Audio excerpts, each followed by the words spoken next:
वहां रहे मेरे प्रदेश के मुख्यमंत्री किसानों के आंदोलन ठंडे करने के लिए किसानों की सोयाबीन की एमएसपी दर 5328 रुपए लागू कर दी और किसानों को बेवकूफ बनाने के लिए भावांतर जैसी योजना ला दी।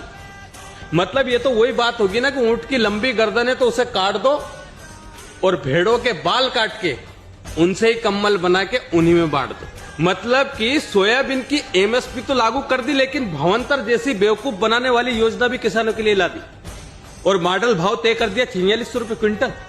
अगर किसानों की सोयाबीन 4600 रुपए क्विंटल बिकेगी तो किसानों के खाते में 728 रुपए आएंगे, 5300 रुपए क्विंटल एमएसपी दर के हिसाब से।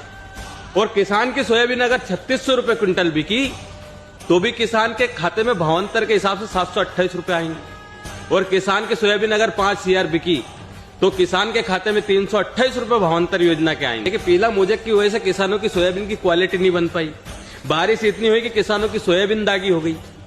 जिस किसान की सोयाबीन A1 ग्रेड की रहेगी वही 4600 रुपए क्विंटल से ऊपर बिकेगी, तभी किसानों को 5328 रुपए एमएसपी के हिसाब से फायदा होगा।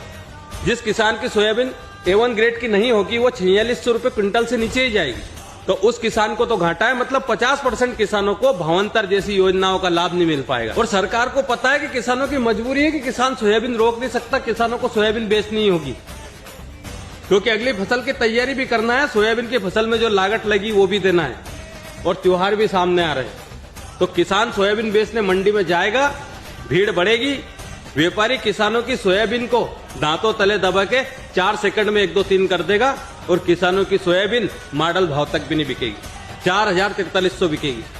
और जो किसानों की 4300 सोयाबीन बिकेगी उनको भावांतर जैसी योजना और एमएसपी का लाभ नहीं मिल पाएगा। तो हमें भावांतर की भीख नहीं चाहिए, ये भावांतर की भीख व्यापारियों को दे दो।